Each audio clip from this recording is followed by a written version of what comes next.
noite, queridos irmãos. Glorificado seja o nome do Pai, do Filho e do Espírito Santo. Vamos dar início a mais uma live. Este é o nosso momento de meditação na Escritura Sagrada. Vamos orar antes. Amado Deus e Pai Celestial, graças te damos pela oportunidade que nos concede de estarmos aqui na Tua presença e poder meditar na Tua palavra, Senhor. Vem abrir o nosso entendimento, nosso coração, para que nós possamos absorver a Tua palavra e aplicá-la em nossa vida da melhor maneira possível.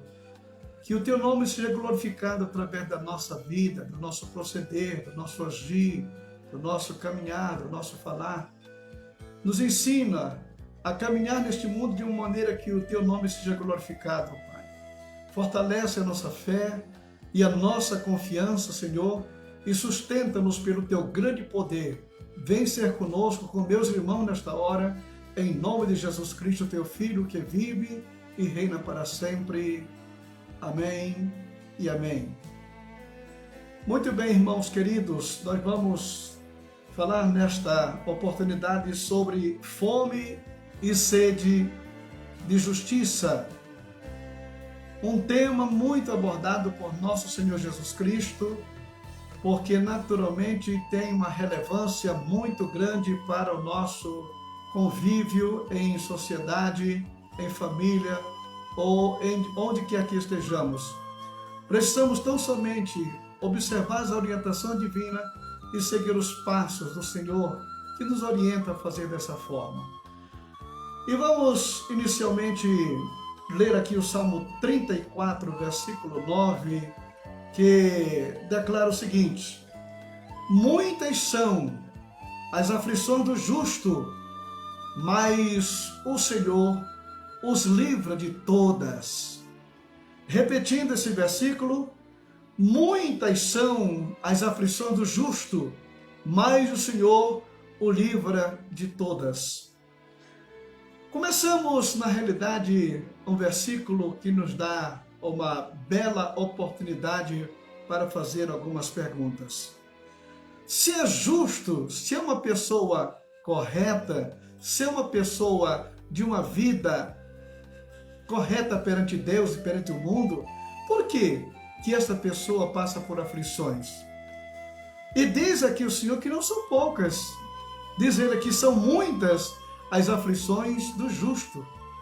Agora, o segredo de tudo isto consiste na segunda parte desse versículo, que nos declara: mas o Senhor os livra de todas. É aquilo que nós temos falado. Deus, Jesus, não livrou aqueles 3 moços da fornalha. Ele entrou com eles. Não livrou Daniel da cova dos leões, mas estava ali com eles. E muitos outros homens que sofreram aflição nesta vida, Deus estava presente. Então são muitas as aflições dos justos, mas o Senhor livra de todas. E uma das formas que Deus tem para trabalhar na nossa vida é justamente através dos dilemas da vida, dos problemas, das dificuldades. Isso tudo são coisas que, quando nós sabemos aproveitar, isso nos fortalece, nos agiganta cada vez mais e mais. A tribulação, ela produz paciência. Você quer paciência sem tribulação? Não existe. Então a tribulação produz a paciência produz a esperança produz a experiência, e assim vai. É uma coisa seguindo outra, é o trabalhar de Deus. As árvores, elas se fortalecem cada vez mais na tempestade, no vendaval, na chuva. É ali que elas fortalecem suas raízes. E a raiz do cristão, ela é forjada justamente no meio do fogo da tribulação. Em João capítulo 16, versículo 33, diz: tenho-vos dito isto, para que em mim tenhais paz. No mundo tereis aflições, mas tende bom ânimo, eu venci o mundo. Jesus, como Filho de Deus, não era para ter passado aflições, não era para ter sofrido tanta tribulação como ele passou, ao ponto de ser levado ao Calvário, de ser morto e crucificado. Ele não era, mas ele passou, ele aprendeu, ele foi obediente.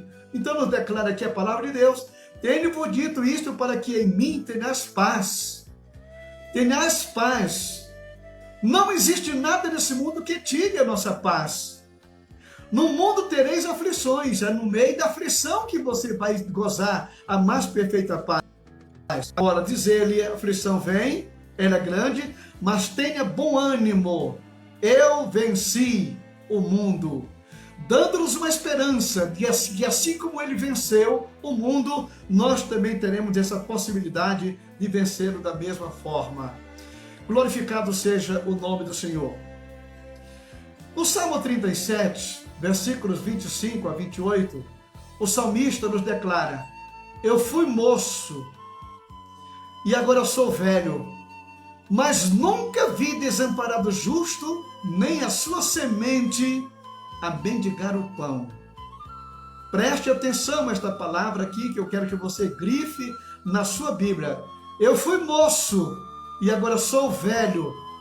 Isto é uma observação que o salmista teve em toda a sua vida, né? Desde a sua juventude até agora na sua velhice, ele era um observador extremo. Basta ler os seus salmos que você vai observar ali a observação deste homem de Deus de uma forma extraordinária.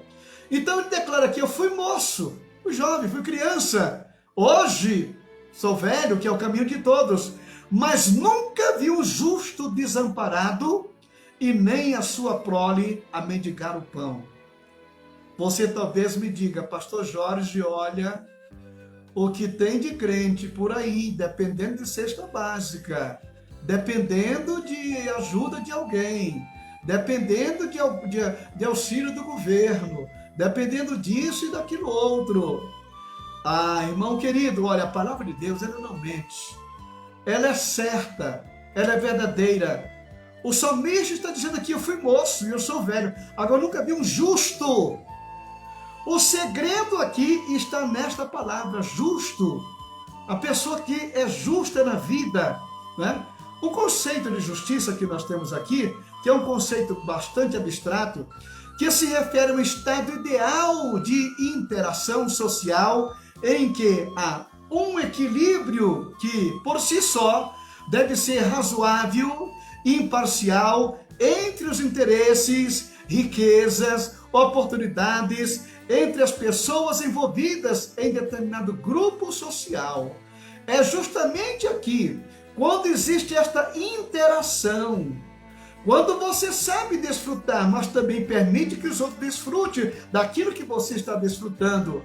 Não entre com aquela atitude de querer sempre levar lucro em cima dos outros e tomar aquilo que não lhe pertence, passar a rasteira naquele que está ocupando o lugar. Você então já saiu desta proteção divina, do justo. Nunca vi um justo. Olha bem, é aqui que está o segredo desta expressão que nós encontramos aqui. Nunca vi um justo desamparado. Se você vê uma pessoa desamparada, é porque alguma coisa aconteceu na sua vida. Não estamos aqui julgando ninguém, mas estamos simplesmente mencionando a palavra. É claro que as pessoas, muitas vezes, quando aceitam Jesus como seu Salvador, é porque já vem de um mundo de injustiças, já vem de um mundo de perdição, já vem de um mundo de desequilíbrio. E quando aceita Cristo, ainda existem coisas que a pessoa tem que prestar contas. Então é preciso um cuidado realmente muito grande com essa expressão, para não querer depois culpar Deus. Ah, eu estou passando isso porque Deus me abandonou. Não! Analise o homem a si mesmo. É o que diz a palavra de Deus. Então, como diz aqui o salmista: eu fui moço e agora sou velho, nunca vi desamparado justo, nem a sua descendência a mendigar o pão. Compadece-se sempre e empresta, e a sua semente é abençoada. Aparta-te do mal e faz o bem, e terás moradas para sempre. e tereis a morada para sempre, porque o Senhor ama a justiça.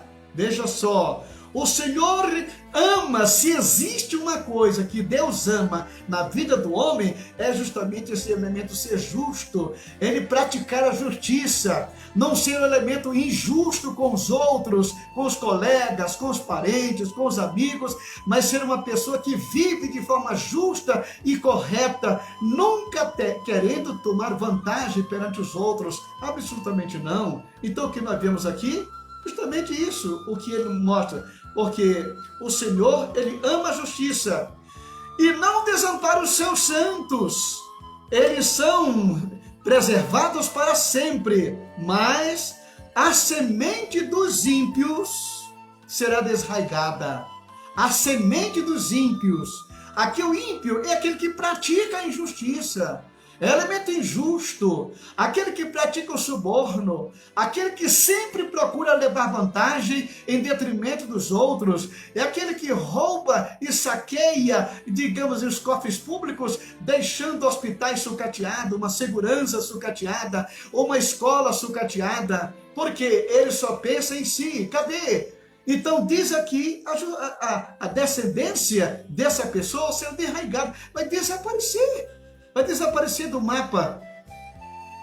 Em 1 Samuel, no capítulo 8, versículo 1, nos declara o seguinte: e sucedeu que, tendo Samuel envelhecido, constituiu a seus filhos por juízes sobre Israel.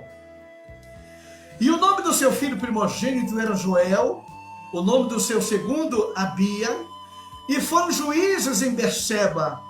Porém, os seus filhos não andaram pelo caminho dele, antes se inclinaram à avareza e aceitaram suborno, perverteram o direito.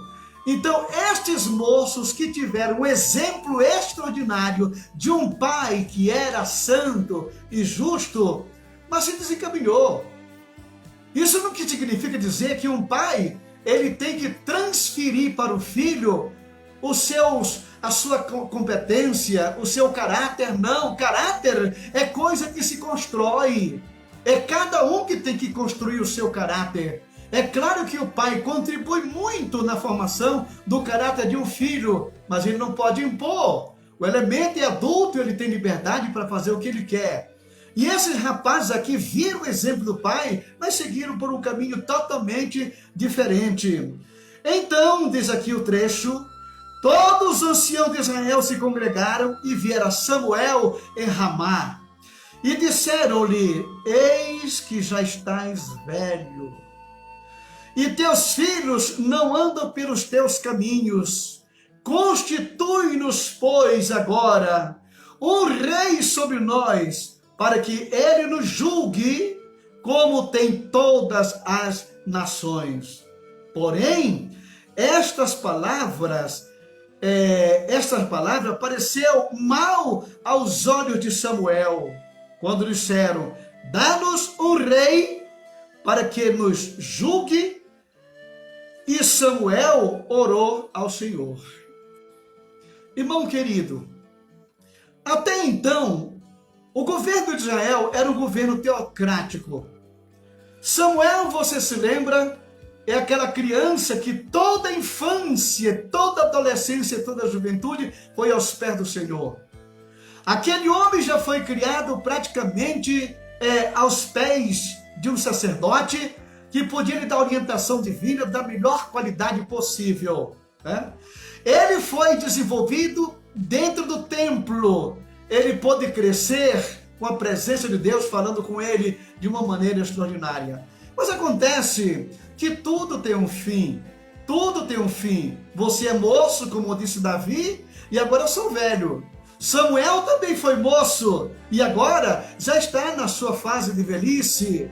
É claro que chega uma hora em que você tem que parar, porque a carne é fraca, a sua mente até que quer acompanhar, mas a carne, a natureza humana, a fragilidade, ela não pode acompanhar por muito tempo. Chega uma hora que você tem que se aposentar, você tem que entregar o cargo para não ficar depois fazendo bobagem, porque tem muitas pessoas que querem morrer em cima de um púlpito e morrem mesmo, mas morrem depois de fazer muita bobagem. Depois de ter construído um castelo extraordinário, já na velhice, vai querer levar as coisas não mais pela sua competência, mas pela força, e termina sendo um verdadeiro desastre. É preciso um cuidado muito grande. Todo servo de Deus, ele precisa conhecer a hora de parar. Ele precisa entender o tempo certo em que tem que suspender a chuteira, como diz o pessoal lá fora. Ele tem que saber a hora em que ele tem que passar o cajado para outro. Moisés foi um homem que preparou o seu substituto, Josué, para que continuasse depois dirigindo o povo para a terra de Canaã. É assim que os grandes homens fazem. Os grandes homens não têm medo de perder sua posição. Ele sabe que mais cedo ou mais tarde, ele tem que passar o cajado para outro. E feliz é aquele que sabe passar o cajado na hora certa, no momento preciso, antes que comece a desconstruir tudo aquilo que construiu. É muito bom quando o elemento entende a sua hora, entende o seu tempo. Mas nesse momento, aconteceu que o povo veio sobre Samuel e disse: Samuel, você já está velho. Samuel não se aborreceu porque chamaram de velho, porque na realidade ele já estava velho mesmo, né? Mas o que fez com que Samuel se aborrecesse, que ele se sentiu mal, foi justamente quando eles pediram um rei, como tem as demais nações da terra. Nesse momento o povo de Deus queria se igualar aos outros, quando é um povo separado, um povo exclusivo, um povo zeloso, um povo de boas obras, um povo que tem Deus como seu rei, mas não, eles queriam agora o rei como tem as demais nações, que tem um rei que sai à frente da batalha, que vai para a luta e que volta, tudo muito bem. Foi isto que desagradou Samuel. Justamente o pedido que eles fizeram de um rei como tem as demais nações. Mas nós observamos aqui, irmãos queridos, seguindo aqui Samuel, 1 Samuel, você vai observar aqui ainda uma coisa interessante. Então disse Samuel a todo o Israel: eis que ouvi a vossa voz em tudo quanto me dissestes, e constituí vós um rei. Constituí sobre vós um rei. Agora, pois, eis que o rei vai adiante de vós. Eu já envelheci, encaneci, e eis que os meus filhos estão convosco, e tenho andado diante de vós desde a minha mocidade até ao dia de hoje. Irmão, é lindo. É bonito quando o homem sai de cena, deixando saudades.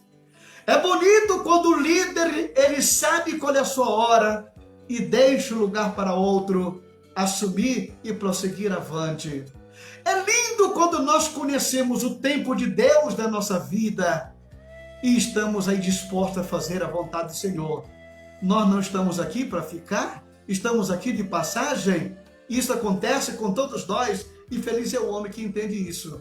Agora, a coisa mais linda que eu encontro na vida de Samuel é justamente o relato que ele dá no final da sua vida. Aqui é que eu quero destacar o que é um homem justo.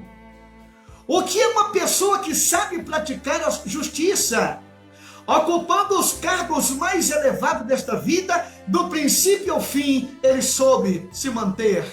Olha o que declara aqui o versículo 3. Eis-me aqui. Eis-me aqui. Ali está a multidão na frente, está Samuel aqui numa plataforma. E diz ele agora que eis-me aqui, testificai contra mim perante o Senhor e perante o seu ungido. A quem tomei o boi? A quem tomei? A quem defraudei?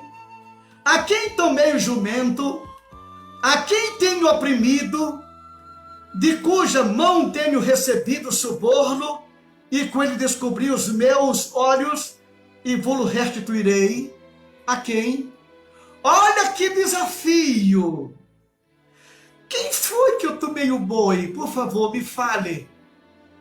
De quem foi que eu tirei a fazenda, tirei o dinheiro? De quem foi que eu defraudei, tirei deixando dano? De quem foi que eu tomei o boi? Eu tinha condição de fazer isto como a posição que eu ocupava como juiz de Israel, como sacerdote, mas nunca fiz isto aqui da mão de ninguém. De quem foi que eu tomei o jumento? De quem foi que eu aceitei suborno para encobrir os meus olhos, para passar a vista grossa por cima de alguma coisa? A quem foi que eu defraudei? E a multidão, aqui diz o versículo 4, então disseram: em nada nos defraudastes, nem nos oprimistes, nem recebestes coisa alguma da nossa mão, da mão de ninguém. E ele lhe disse: o Senhor seja testemunha entre vós, e o seu ungido seja hoje testemunha, que nada tendes achado na minha mão. E disse o povo: ele é testemunha. Ele é testemunha. Samuel estava fazendo esse relatório na frente de Deus, e ali estava o seu ungido. Que era ungido naquela hora? Era o rei Saul, que tinha sido escolhido como rei. Ele estava ouvindo esse relatório. Ele estava vendo como é que um líder procede. Ele estava entendendo qual é a atitude de um homem de linha de frente, que é justamente de dar a sua vida em favor do povo, da população, da membresia, de todos aqueles que estão sob a sua dependência. Mas tomar o dinheiro da viúva para fazer coisas particulares, tirar dos cofres da igreja ou dos cofres públicos dinheiro para a sua própria causa, é justamente isto aqui que Samuel ninguém encontrou na vida dele. Ele, como sacerdote e como juiz, tinha uma liderança espiritual e tinha uma liderança material, mas está aqui um homem íntegro, que ninguém podia estender os dedos em cima dele, porque ele na realidade era uma pessoa que tinha uma vida ilibada, tinha uma vida correta, uma vida sincera. Este proceder é que tem que ter a nossa liderança, os nossos líderes políticos, nossos líderes sociais, nossos líderes religiosos, têm que tomar em Samuel o autêntico e verdadeiro de um homem íntegro perante Deus e perante a sociedade. Em Mateus capítulo 5, versículos de 1 a 10, declara o seguinte ainda: Jesus, vendo a multidão, subiu a um monte e assentando-se, aproximaram-se dele os seus discípulos, e abrindo a sua boca, os ensinava dizendo: bem-aventurados os pobres de espírito, porque deles é o reino dos céus. Bem-aventurados que choram, porque eles serão consolados. Bem-aventurados os mansos, porque eles herdarão a terra. Bem-aventurados que têm fome e sede de justiça, porque eles serão fartos. Bem-aventurados os misericordiosos, porque eles alcançarão misericórdia. Bem-aventurados limpos de coração, porque eles verão a Deus. Bem-aventurados pacificadores, porque eles serão chamados de filhos de Deus. E bem-aventurados os que sofrem perseguição por causa da justiça, porque deles é o reino dos céus. Nós estamos aqui nesta passagem onde Jesus fala sobre as bem-aventuranças. Quando você olha, quando você lê com calma estas bem-aventuranças, você vai ver aqui que toda ela é uma orientação de mim para o meu próximo, de você para o seu próximo. Por quê? Porque o próximo é a pessoa mais importante na minha vida. O próximo é a pessoa mais relevante no meu ministério. Se eu quero dizer que eu amo a Deus, eu tenho que primeiramente amar o meu próximo. Como é que eu posso dizer que amo a Deus se não amo o próximo? E aqui nós encontramos na bem-aventurança que bem-aventurados os que têm fome e sede de justiça, porque deles serão fartos. Justiça. É a palavra de ordem aqui no nosso sermão de hoje, justamente isso. Bem-aventurado aquele que tem fome e sede de justiça. É fome de ver a coisa andar de maneira correta. É sede de ver a coisa caminhar de uma maneira direita. É justamente a fome e a sede de ver as coisas andarem de acordo com deve ser, para que o meu próximo, ele sempre seja beneficiado. Eu posso ser beneficiado dentro dos meus direitos, mas eu estou numa posição que a minha posição dada por Deus é de ser bênção para a vida das pessoas. No último, bem-aventurados que sofrem perseguição por causa da justiça, porque deles é o reino dos céus. O reino dos céus, este reino que nós pedimos, venha a nós o teu reino. Este reino, ele vai ser formado aqui na terra por homens que têm fome e sede de justiça. No milênio, o reino terrenal de Cristo, a pessoa vai viver em função do outro. A maior luta que eu vou ter na minha vida no milênio é ver o bem do meu próximo, é vê-lo feliz, é vê-lo satisfeito. E por que eu não começo a praticar essa justiça desde agora? Desde o presente momento, desde esse instante. Estamos vendo a situação. E o que é que nós estamos fazendo? Então, bem-aventurados, nós estamos vendo muita injustiça no mundo. O direito sendo usurpado daquele que tem direito. O direito de alguém sendo tomado e dado para outro que não precisa. Aquele que mais tem, mais quer, em detrimento daquele que nada tem. Infelizmente, nós estamos caminhando para um momento em que o julgamento divino, ele virá. E isto aqui não tem quem escape. Você pode escapar da justiça da terra. Você pode escapar da justiça dos homens. Mas da justiça de Deus, meu filho, naquele dia, quando chegar ali na frente do trono branco, e aquela pessoa for chamada e ver pessoas que morreram de miséria, morreram na pobreza, morreram sem ter nada, enquanto que aquele que está sendo julgado naquela hora, os cofres dele abarrotados, morreu e deixou fortunas, inclusive enterradas aí, que ninguém sabe onde está. Então nós observamos isso e o mundo vem caminhando nessa direção. Em Mateus capítulo 25, declara-nos o seguinte a palavra de Deus, versículo 25 a 28. Então Jesus, chamando-os para junto de si, disse: bem sabeis que pelos príncipes dos gentios são estes dominados, e que os grandes exercem autoridade sobre eles. Tá? Exercem autoridade sobre eles. Não será assim entre vós, mas todo aquele que quiser entre vós fazer-se grande, será esse o que vos sirva. Será esse o que vos sirva. Quem que quer ser grande no reino de Deus? Não é aquele que tem pistolão, não é aquele que tem diploma, não é aquele que tem status, não é aquele que tem posição. Mas o maior no reino de Deus é aquele que se humilha para servir, para ajudar, para auxiliar aquele que necessita. É aqui que está o maior no reino dos céus. Como diz aqui Jesus, não será assim entre vós. Porque no mundo aí fora, são os grandes que governam sobre os outros. Mas no reino de Deus não é assim. Se você não está satisfeito com esse sistema divino, então é melhor nem ir para o céu. Porque o reino dos céus, ele vai ser praticado dessa forma. Você vai chegar lá para servir, não é para ser servido. Jesus Cristo declara que eu não vim ao mundo para ser servido, mas para servir e dar a vida em resgate de muitos. É justamente isso. Se você não estiver de acordo com esta filosofia do reino, então, meu filho, nem precisa ir para lá, porque o melhor mesmo é ficar por aqui. Mas o que nós encontramos aqui, não será assim entre vós. Mas todo aquele que quiser entre vós fazer-se grande, será esse o que vos sirva. O que vos sirva. E qualquer que entre vós quiser ser o primeiro, seja o vosso servo. Se você quer ser o primeiro, não adianta você pular na frente. Você sou eu sou. Não.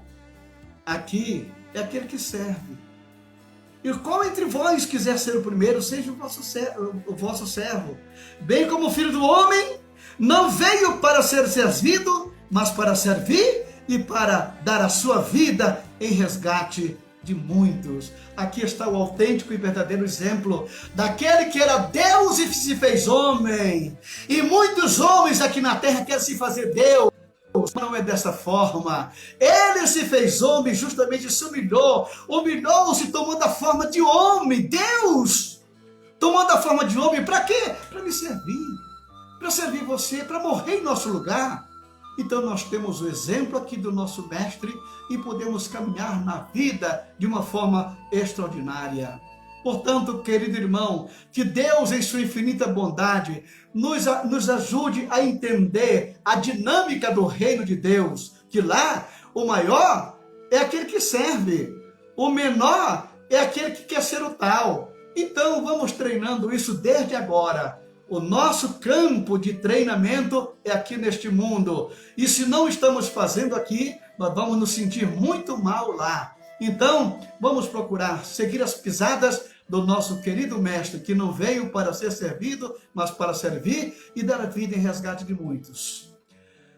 Amado Deus e Pai Celestial, glorificamos o Teu nome, Jesus, querido, pela Tua palavra, por aqueles que têm ouvido a mesma. Nos ensina, meu Salvador bendito, a glorificar o Teu nome em todo o tempo, a reconhecer-te em todos os nossos caminhos, tomar os exemplos de Jesus Cristo, que tendo a forma de Deus, se tornou homem para agir no meio dos homens, Pai. Nos ajuda, nos ensina a seguir o princípio da humildade, porque o caminho para o crescimento é pela humildade, e aquele que se humilha, esse é o que cresce, é esse que vai ser exaltado. Nos ajuda a entender isto, Senhor, esta filosofia do reino e poder praticá-la desde agora, em nome de Jesus Cristo, Teu Filho, que vive e reina para sempre. Amém e amém. Continuamos orando agora, irmãos, pela nossa família, pela sua família. Você que está ligado conosco aqui nesta hora, se una a nós nesta hora e vamos orar. Amado Deus e Pai, olha para esse meu querido irmão que está ligado conosco aqui neste momento. Tu conheces, tu sabes qual é o problema dele. Tu sabes qual é a sua aflição, Senhor. Sabemos também que o Senhor está trabalhando de maneira maravilhosa na sua vida. Vem, Senhor, vem sobre teus filhos nesta hora e abençoa este pai, abençoa esta mãe, abençoa este filho, abençoa essa família, que essas pessoas se reúnam para glorificar o teu santo, eterno e precioso nome. Sustenta cada um pelo teu grande poder e pela tua bondade, Senhor. Que a tua bondade se estenda a cada um dos meus irmãos, Senhor, ajudando para que não lhes falte o pão de cada dia, o calçar, o vestir, o teto para morar, mas que eles possam usufruir das bênçãos do céu em sua vida. Pai de amor, continua conosco, Senhor. Continua nos orientando, nos guardando, Senhor. Também te peço por aquelas pessoas que estão enfermas, que pertencem ao grupo dos irmãos que estão conosco aqui agora, ou aqueles que têm pedido oração, um toque da tua graça. E esse teu filho será sarado agora, lá no leito de enfermidade, onde ele estiver. Apenas um toque da tua glória, da tua graça, e essa pessoa vai se levantar agora mesmo, em nome do Senhor Jesus Cristo. Em nome do Senhor Jesus Cristo. Pai, toma nesse momento esse meu irmão que foi acometido desse vírus, e que seja queimado este vírus agora, e ele possa respirar com tranquilidade para a glória do teu santo, eterno e precioso nome. Deus de poder e muita glória, continua conosco, continua abençoando as nossas autoridades, abençoando o presidente da República, a autoridade constituída pelo Senhor sobre esta nação, o presidente do Supremo Tribunal, da Câmara dos Deputados, do Senado Federal, dos ministros de Estado, Senhor. Toma estes homens em tuas mãos, que estão batalhando para encontrar um caminho para solucionar essa questão da Covid, Senhor. Dê sabedoria, dê uma saída, Pai. dê uma solução para que esta pandemia seja, nesse momento, debelada e que as pessoas possam voltar para o seu campo de trabalho e prosseguir a sua vida. Abençoa ricamente cada um, meu Deus. Abençoa as autoridades aqui de Campinas, o prefeito desta cidade, abençoa os seus assessores, abençoa os vereadores aqui de Campinas, meu Deus, que esses homens lutem por um só ideal, que possam fazer a coisa de maneira correta e sincera, para o bem-estar desse município e desta cidade. Continua, Senhor, abençoando teus filhos de maneira poderosa, sustentando pelo teu poder e pela tua bondade. Pai de amor, nos ajuda. As igrejas, os pastores que estão batalhando, pregando pelas lives, Senhor, usa teus filhos poderosamente para transmitir a tua palavra aos corações daqueles que precisam. Deus de poder e glória, continua conosco, Senhor. Abençoe da minha casa, abençoe meus filhos e netos e bisnetos, Senhor. Sustenta cada um pelo teu grande poder, guarda-nos, protege-nos, livra de todo tipo de enfermidade, Senhor, e guarda-nos debaixo da tua potente mão. Senhor da glória, vem ser conosco, meu Deus. O trabalho que estamos realizando aqui no Instituto Bíblico, abençoa os alunos e professores, o curso que estamos realizando ali, toma a frente e nos abençoe rica e poderosamente bem. Continua conosco, meu Pai, em nome de Jesus Cristo, teu Filho, que vive e reina para sempre. Amém. E a graça de nosso Senhor Jesus Cristo, o amor de Deus, nosso Pai, a comunhão e a consolação do Espírito Santo, seja com todo o povo de Deus, agora e sempre. Amém e amém.